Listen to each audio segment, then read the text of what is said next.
नमस्कार मित्रों, स्वागत है। बने रहिए बनारसी अंचल के साथ। तो एक नए प्रैक्टिस पेपर में चलिए शुरुआत करते हैं। ये सारे प्रश्न आए हुए हैं यूजीसी नेट इत्यादि प्रश्न पत्रों में। पहला प्रश्न, निम्नलिखित में से कौन सा हड़प्पा सभ्यता का स्थल बलूचिस्तान में स्थित है? डाबरकोट, सोतकाको, सुत कांगेडोर, सोर्तुगुई।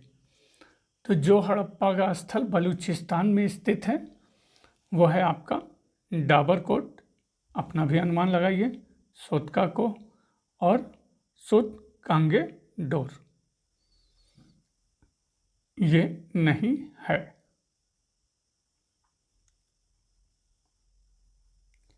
सेकंड,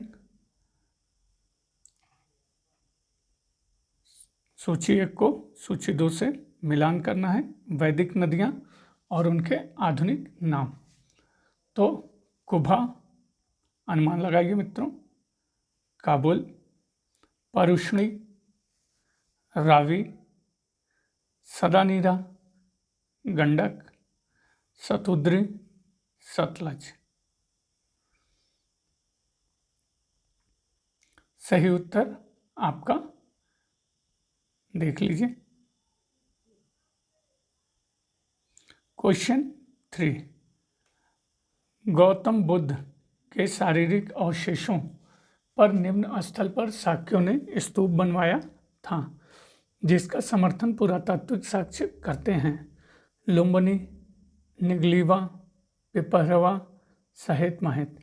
तो गौतम बुद्ध के शारीरिक अवशेषों पर निम्न स्थल पर शाक्यों ने स्तूप बनवाया, जिसका समर्थन जो साक्ष्य करता है वो है आपका पिपहरवा।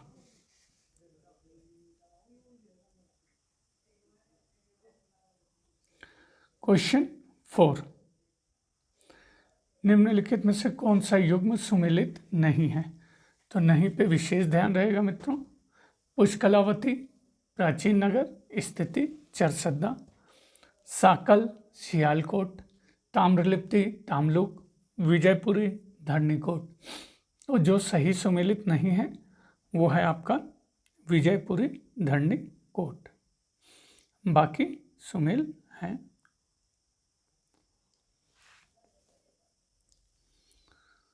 क्वेश्चन 5, निम्नलिखित अभिलेखों में से कौन सा अभिलेख अशोक की धर्म विजय की जानकारी देता है? 7वां स्तंभ लेख, दूसरा शिलालेख, 12वां शिलालेख, 13वां शिलालेख। जो अभिलेख अशोक की धर्म विजय की जानकारी देता है वो है आपका 13वां शिलालेख।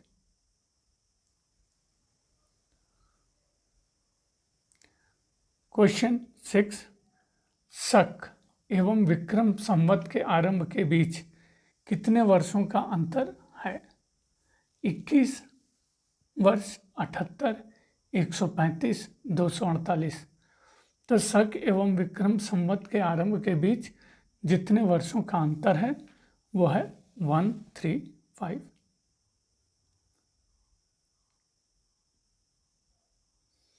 क्वेश्चन 7, निम्नलिखित में से कौन यौधेयों के टकसाल केंद्र थे? बयाना, सुनेत, बयाना और रोहतक, रोहतक, सुनेत, सुनेत, अग्रोहा। तो जो यौधेयों के टकसाल केंद्र थे वो है आपका रोहतक, सुनेत।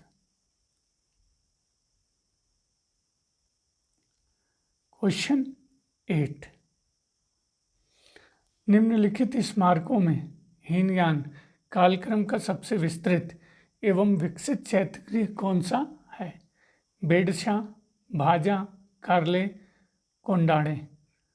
तो इन स्मारकों में हीनयान कालक्रम का सबसे विस्तृत एवं विकसित चैत्यगृह आपका है कारले।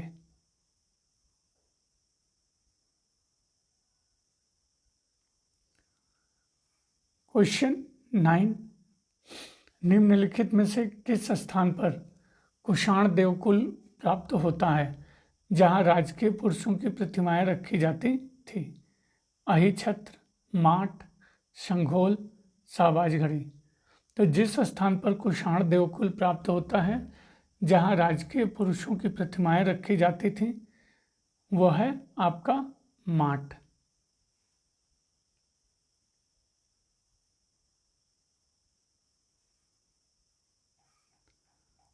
क्वेश्चन 10, हल किसकी प्रतिमा का विशिष्ट लक्षण है? बलराम, कृष्ण, सूर्य, त्रिविक्रम। तो हल जिसकी प्रतिमा का विशिष्ट लक्षण है वो है बलराम।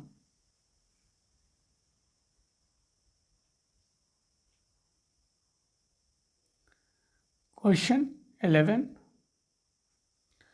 महाराष्ट्र में नहपान के काल में सुवर्ण एवं कारछापण के बीच क्या विनिमय दर थी? 1:10, 1:15, 1:25, 1:35, 35। तो महाराष्ट्र में नहपान के काल में सुवर्ण एवं कारछापण के बीच जो विनिमय दर थी वह है 1:35।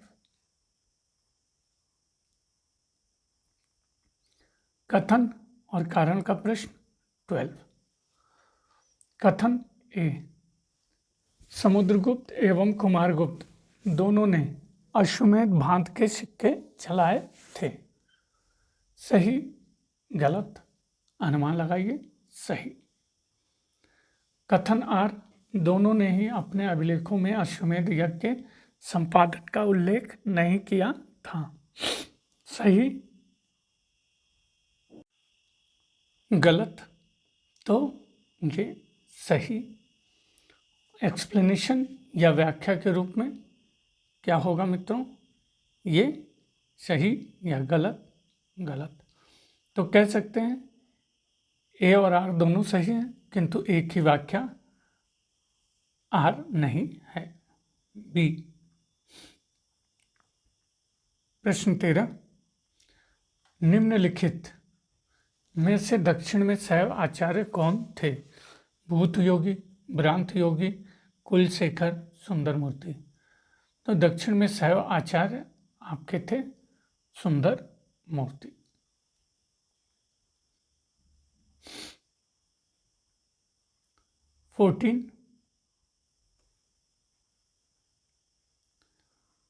निम्नलिखित खजुराहो मंदिर में से कौन से मंदिर संधार शैली के हैं? चित्रगुप्त मंदिर, लक्ष्मण मंदिर, पार्श्वनाथ मंदिर, वामन मंदिर। तो खजुराहो मंदिरों में से जो मंदिर संधार शैली के हैं वो लक्ष्मण मंदिर, पार्श्वनाथ मंदिर।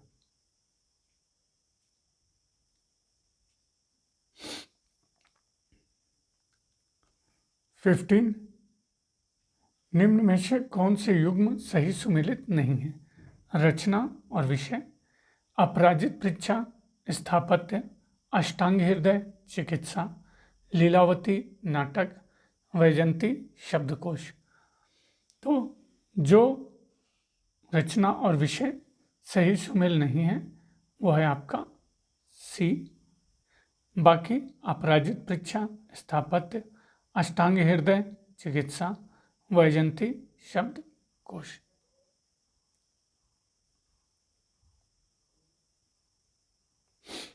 सिक्सटीन, वह चोल राजा जिसने कटुता मिटाने के लिए श्रीलंका के विजय बाहु के साथ शांति स्थापित कर ली और अपनी पुत्री का विवाह एक सिंघली राजकुमार से कर दिया, कौन था? कुलोत्तुंग प्रथम, विक्रम चोल, राजराजा द्वितीय, राजाधिराज द्वितीय।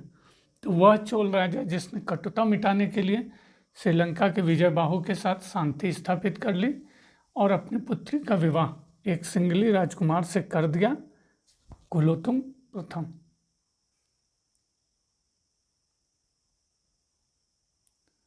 क्वेश्चन 17, रामायण विषय संबंधित उत्कीर्णन निम्न गुफा में प्राप्त होते हैं?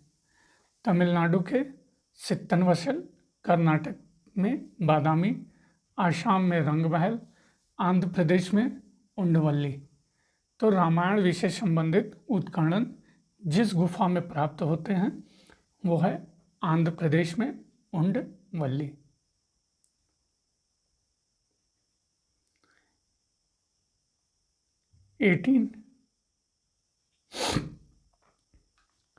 दरअसल उसने दिल्ली को भारत में तुर्की साम्राज्य का न केवल राजनीतिक एवं प्रशासनिक केंद्र बनाया बल्कि अपनी सांस्कृतिक गतिविधियों का केंद्र भी बनाया था। यह उल्लेखनीय है कि दिल्ली को सल्तनत काल के साहित्य में कभी भी सिर्फ उसके नाम से उल्लेखित नहीं किया गया। इसे हजरत दिल्ली, राजसी दिल्ली या शहर कहा गया। यह सुल्तान कौन है? तो यह सुल्तान आपका इल्तुतमिश, बलबन, अलाउद्दीन खिलजी, मोहम्मद तुगलक। तो यह सुल्तान है आपका इल्तुतमिश।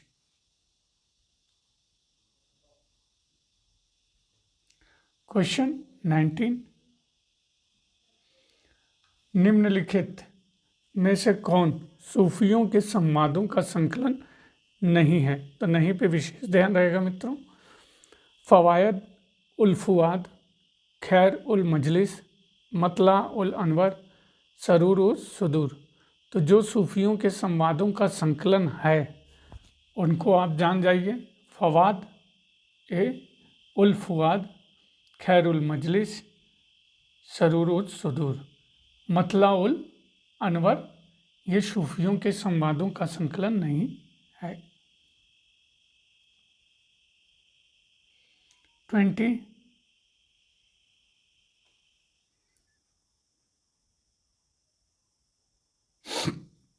निम्नलिखित में से कौन सा सुल्तान अलाउद्दीन खिलजी के अनाज मूल्यों के नियंत्रण की नीति का अधिनियम जवाबित नहीं है? तो फिर से नहीं पे विशेष ध्यान। ए, सुल्तान द्वारा अनाज के मूल्यों का निर्धारण, राजसी अनाज का अनेक भंडार गृहों में भंडारण करना, शाहना की पूर्व अनुमति के बिना अनाज नहीं बेचना, सूखे के समय अनाज के सस्ते मूल्य को बरकरार रखने के लिए बिना आवश्यकता सिद्ध किए किसी भी व्यक्ति को न्यूनतम अनाज भी खरीदने की इजाज़त नहीं होनी चाहिए। तो सुल्तान अलाउद्दीन खिलजी के अनाज मूल्यों के नियंत्रण नीति का अधिनियम जवाबित नहीं है, वो है आपका सी, बाकी सारे हैं। 21,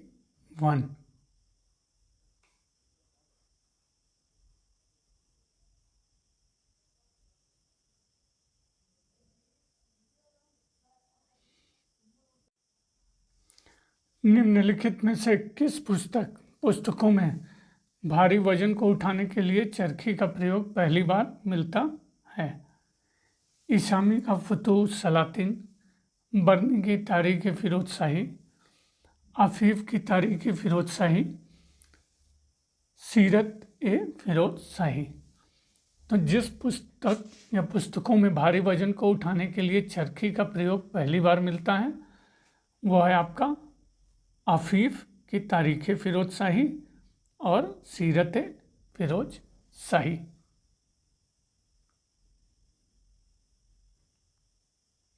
22 शुमेल करना है, देख लीजिए।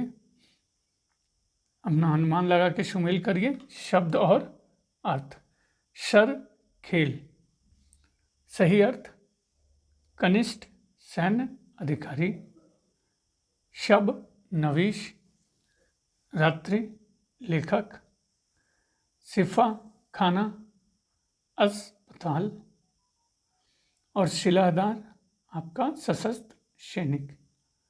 सही उत्तर आपका डी। 23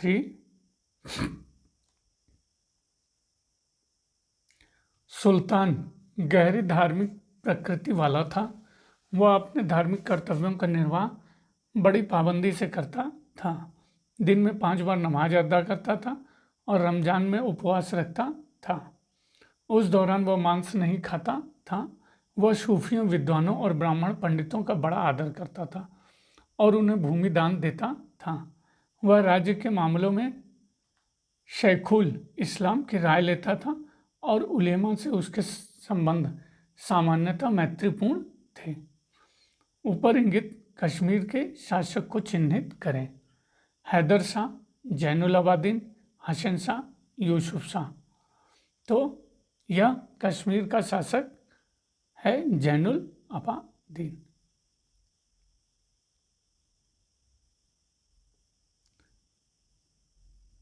ट्वेंटी 4 मेवाड़ के शासकों को कालक्रमानुसार व्यवस्थित कीजिए।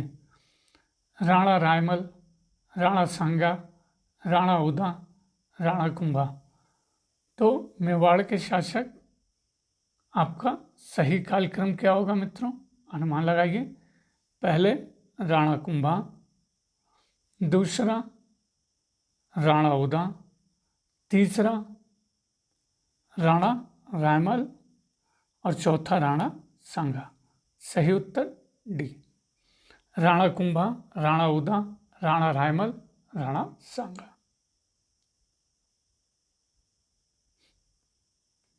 25 निम्नलिखित में से किस सूफी संत ने अपनी रुजनामा में श्री गोरख, अलख निरंजन और ओंकार का जिक्र किया है? शेख मोइनुद्दीन चिश्ती, शेख हमीदुद्दीन नागौरी, शेख अब्दुल कुद्दूस गंगोही, शेख निजामुद्दीन औलिया। तो जिस सूफी संत ने अपने रुजनामा में श्री गोरख, अलख निरंजन और ओंकार का जिक्र किया है वो है शेख अब्दुल कुद्दूस गंगोही।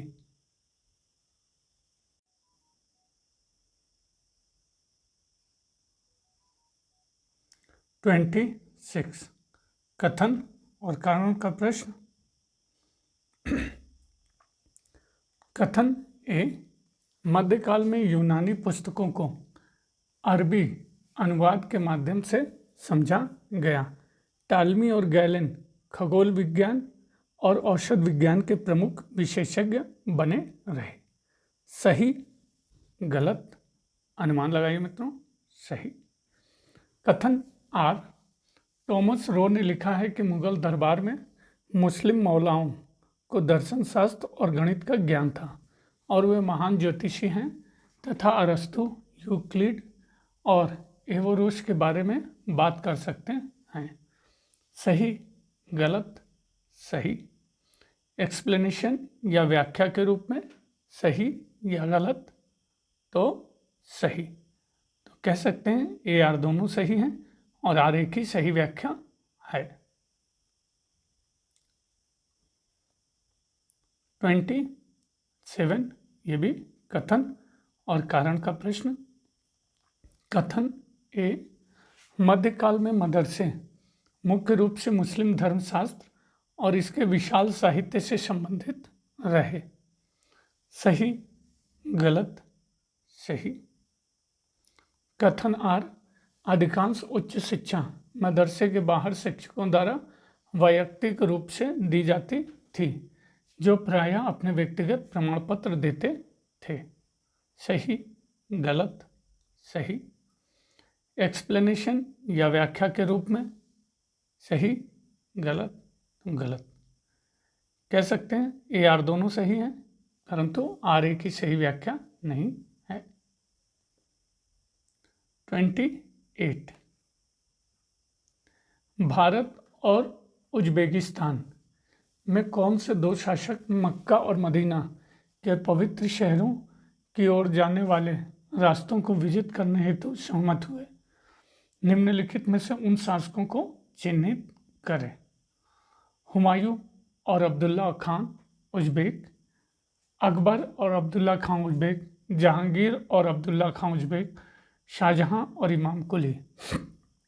तो भारत और उज्बेकिस्तान के जो दो शासक मक्का और मदीना के पवित्र क्षेत्रों की ओर जाने वाले रास्तों को विजित करने हेतु सहमत हुए, अकबर और अब्दुल्ला खान उज्बेक।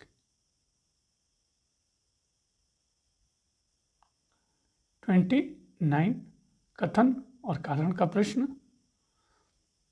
कथन ए, सिख धर्मशाला वह स्थान था जहां सिख बैठते थे और अपने आप को ईश्वर की उपासना में लगाते थे। सही, गलत, सही।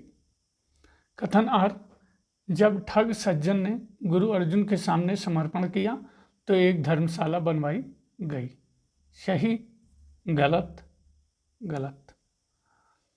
तो मित्रों, जब एक कथन सही हो और दूसरा कथन गलत हो तो व्याख्या का कोई प्रश्न नहीं। सही उत्तर सी, ए सही, आर गलत।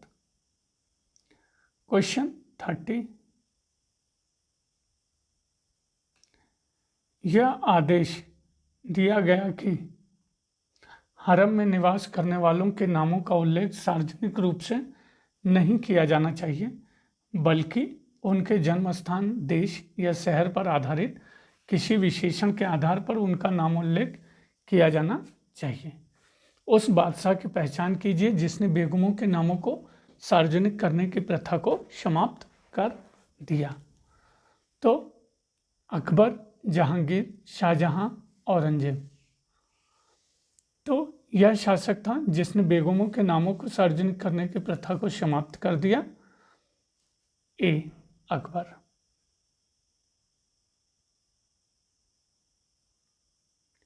31, महाराष्ट्र के रामदासी पंथ के बारे में क्या सही नहीं है? तो ए, रामदासियों का पारंपरिक लक्षण उनकी गैर राजनीतिक अभिवृत्ति थी। रामदासी पंथ पूरी तरह से ब्राह्मण से मिलकर बना था। रामदासी मराठों से प्रत्यक्ष रूप से ज्यादा जुड़े थे। डी, रामदासी खुले तौर पर शिवाजी का समर्थन करते थे।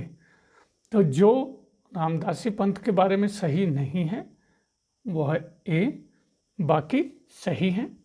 रामदासी पंथ पूरी तरह से ब्राह्मणों से मिलकर बना था। रामदासी मराठों से प्रत्यक्ष रूप से ज़्यादा जुड़े थे। रामदासी खुले तौर पर शिवाजी का समर्थन करते थे।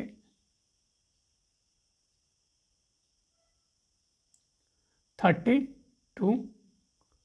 सूची 1 का सूची 2 के साथ सुमेल करना है। तो देख लीजिए, याददाश्त ये क्या है, किससे मैच करेगा? ज्ञापन, तालिका, संक्षिप्त दस्तावेज, पट्टा, हक भू संपत्ति संबंधी संपत्ति अधिकार संबंधी प्रलेख, कबूलियत, अपने राजस्व संबंधी जिम्मेदारी के बारे में किसानों द्वारा स्वीकार प्रपत्र। 33, नियम है कि कृपा पात्र नौकर अपने दाहिने हाथ से पश्च भाग को जमीन पर रखकर और तब इसे धीरे धीरे उठाता है। व्यक्ति के सीधे खड़े होने पर वह अपने हाथ की हथेली को अपने सिर के मध्य भाग पर रखता है। उपरोक्त कथन में अबुल फजल निम्नलिखित में से दंडवत प्रणाम की किस विधि की ओर इंगित करता है? तस्लीम, पैबोश, सिजदा, जमीन बोश। तो उपरोक्त कथन में अबुल फजल दंडवत प्रणाम की जिस विधि की ओर इंगित करता है वह है तस्लीम।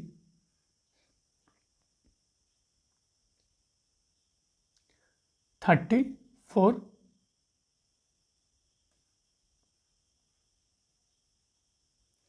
निम्नलिखित मुगल चित्रकारों में से कौन से चित्रकार खुद की तस्वीर बनाने के लिए जाने जाते हैं?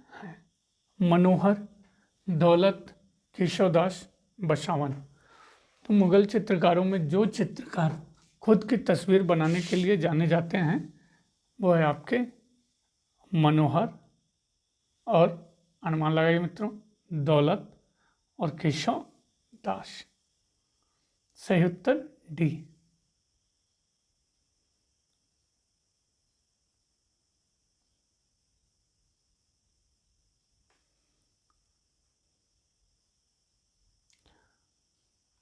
निम्नलिखित घटनाओं को कालानुसार व्यवस्थित करें और नीचे दिए गए सही कूट का चयन कीजिए। The Deccan association, east India association, भारतीय राष्ट्रीय कांग्रेस, भारत लीग। तो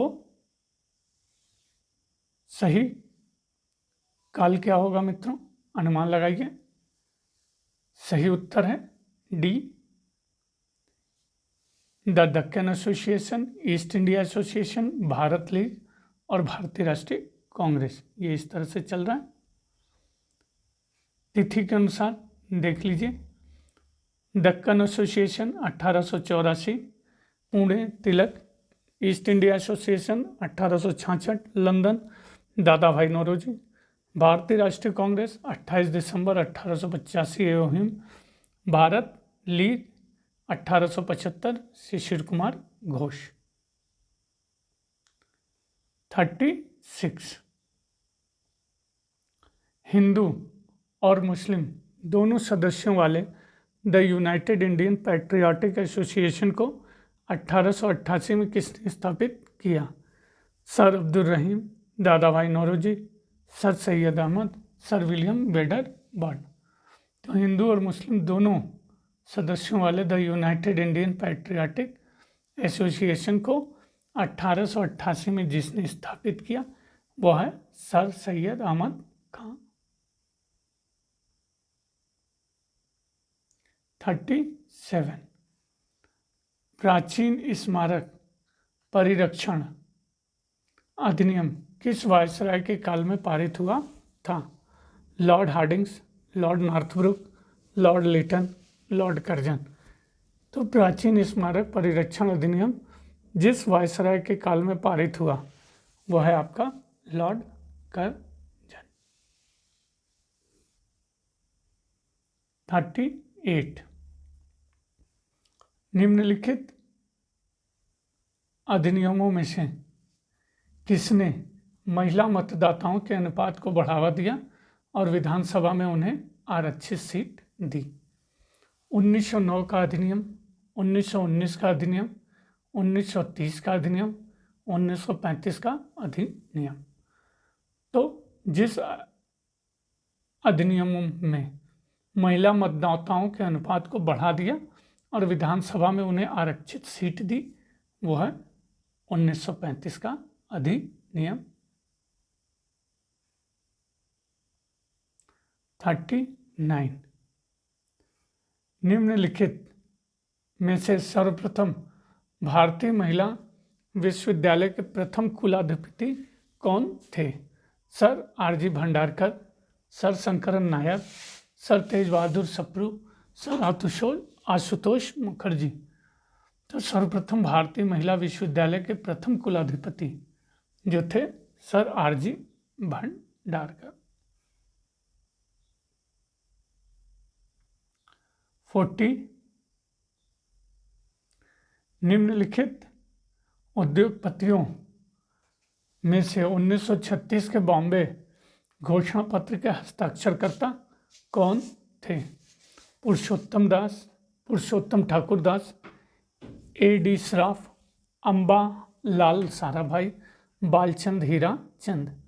तो उद्योगपतियों में से 1936 के बॉम्बे घोषणा पत्र के हस्ताक्षरकर्ता आपके थे ए पुरुषोत्तम ठाकुर दास और डी बालचंद हीरा चंद।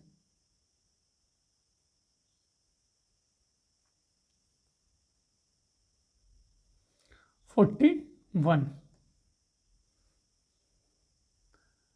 असहयोग आंदोलन के दौरान आंध्र प्रदेश के गुंटूर जिले में निम्नलिखित में से कौन सा सशक्त आदिवासी आंदोलन आरंभ हुआ था? नाईकाड़ा आंदोलन, ताना भगत आंदोलन, मीनार आंदोलन या चेंचू आंदोलन। तो असहयोग आंदोलन के दौरान आंध्र प्रदेश के गुंटूर जिले में जो सशक्त आदिवासी आंदोलन आरंभ हुआ था वो है चेंचू आंदोलन।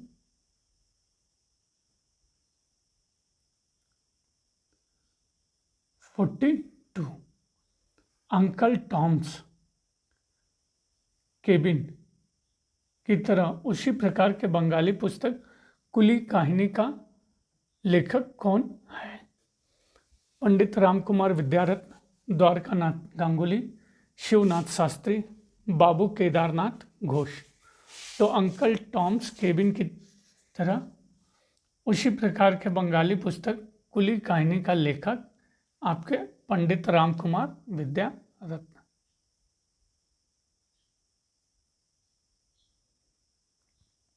43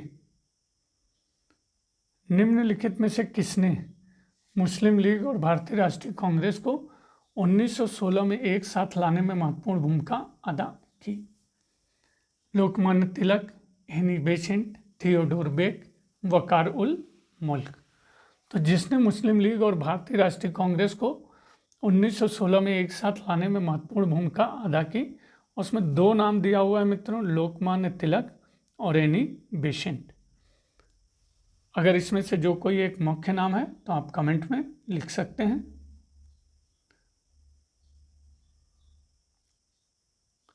44 सूची 1 को सूची 2 से शामिल करना है। राजनीतिक संगठन स्थापना वर्ष।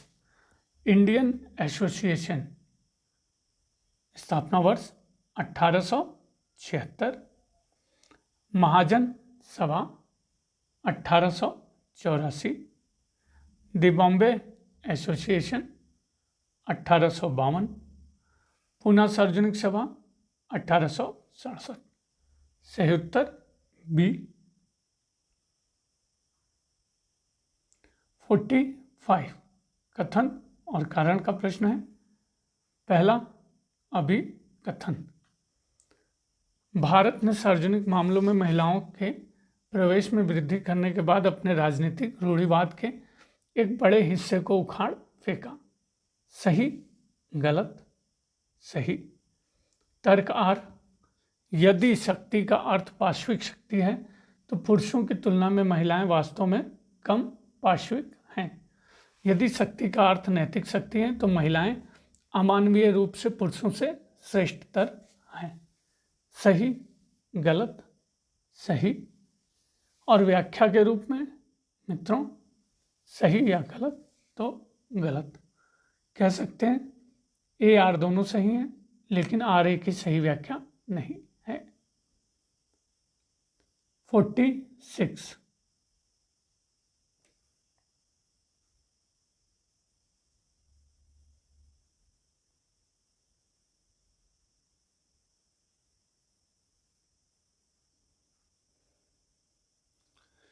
1880 में आरंभ हुई स्टैट्यूटरी सिविल सर्विस के बारे में क्या सही नहीं था? ए, नियुक्तियां सामान्यतः अच्छे एवं सामाजिक स्थिति के परिवारों के युवाओं के लिए सीमित थी। बी, इस सेवा का अनुपात एक वर्ष में नियुक्त प्रसंविदा सिविल सेवकों की कुल संख्या के 1/6 से अधिक नहीं हो। सी, इस सेवा के लिए नियुक्तियां मनोनयन द्वारा होती थी। डी, यह सेवा पूर्णता का घटक प्रदान करती थी और भारतीयों के उच्च पदों पर नियोजन के दावों के साथ न्याय करती थी। तो 1880 के आरंभ में हुई स्टैट्यूटरी सिविल सर्विस के बारे में जो सही नहीं है वो है आपका डी, बाकी सारे सही हैं। नियुक्तियां सामान्यतः अच्छे एवं सामाजिक स्थिति के परिवारों के युवाओं के लिए सीमित थी। इस सेवा का अनुपात एक वर्ष में नियुक्त प्रसंविदा सिविल सेवकों की कुल संख्या के 1/6 से अधिक नहीं हो। इस सेवा के लिए नियुक्तियां मनोनयन द्वारा होती थी। 47 निम्नलिखित में से कौन सा जवाहरलाल नेहरू द्वारा स्थापित गुट निरपेक्षता का उद्देश्य नहीं था? ए, यह शीत युद्ध और उससे संबद्ध सैन्य समझौतों के संबंध में था। बी, यह उपनिवेशवाद की दुष्ट शक्तियां, नस्लवाद और दमन के विरुद्ध था। सी, यह विश्व शांति के प्रोत्साहन और निशस्त्रीकरण को बढ़ावा देने की दशा में था। डी, इसका उद्देश्य यूएसए और यूएसएसआर का सामना करने के लिए तीसरी शक्ति के निर्माण का था। तो जो गुटनिरपेक्षता का उद्देश्य नहीं था वो है आपका डी, बाकी सारे गुटनिरपेक्षता के उद्देश्य थे। 48 सुमेल करना है, देख लीजिए। लेखक और पुस्तक का शीर्षक। पहला E.H. कार, तो E.H. कार है what is history. Marc Bloch, historian craft. W.H. Walsh, an introduction to the philosophy of history. और Herbert Butterfield, Whig interpretation of history, interpretation of history. 49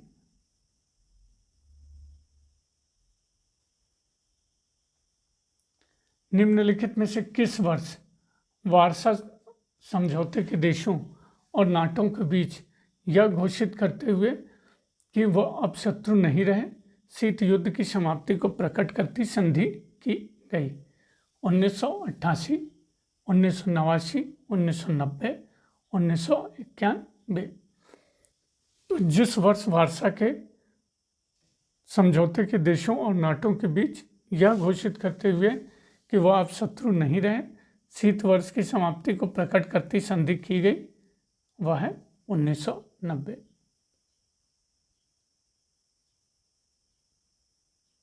question 50 और सीरीज का आखिरी प्रश्न मित्रों, लेखक और पुस्तक का शीर्षक। जीपी गूज, अनुमान लगाइए। History and historians of the 19th century.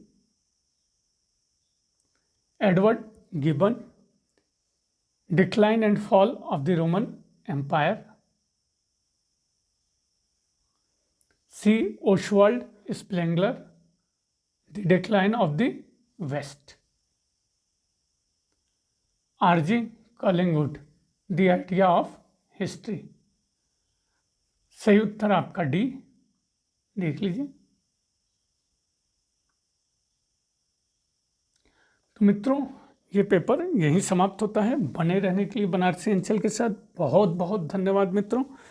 और एक ही रिक्वेस्ट, अनुरोध भी समझिए, प्लीज़ सब्सक्राइब करिए, कमेंट करिए, जो कोई कमियां हैं उसे बताइए ताकि मेरा भी सुधार हो और आप भी आगे बढ़ें। बहुत बहुत धन्यवाद।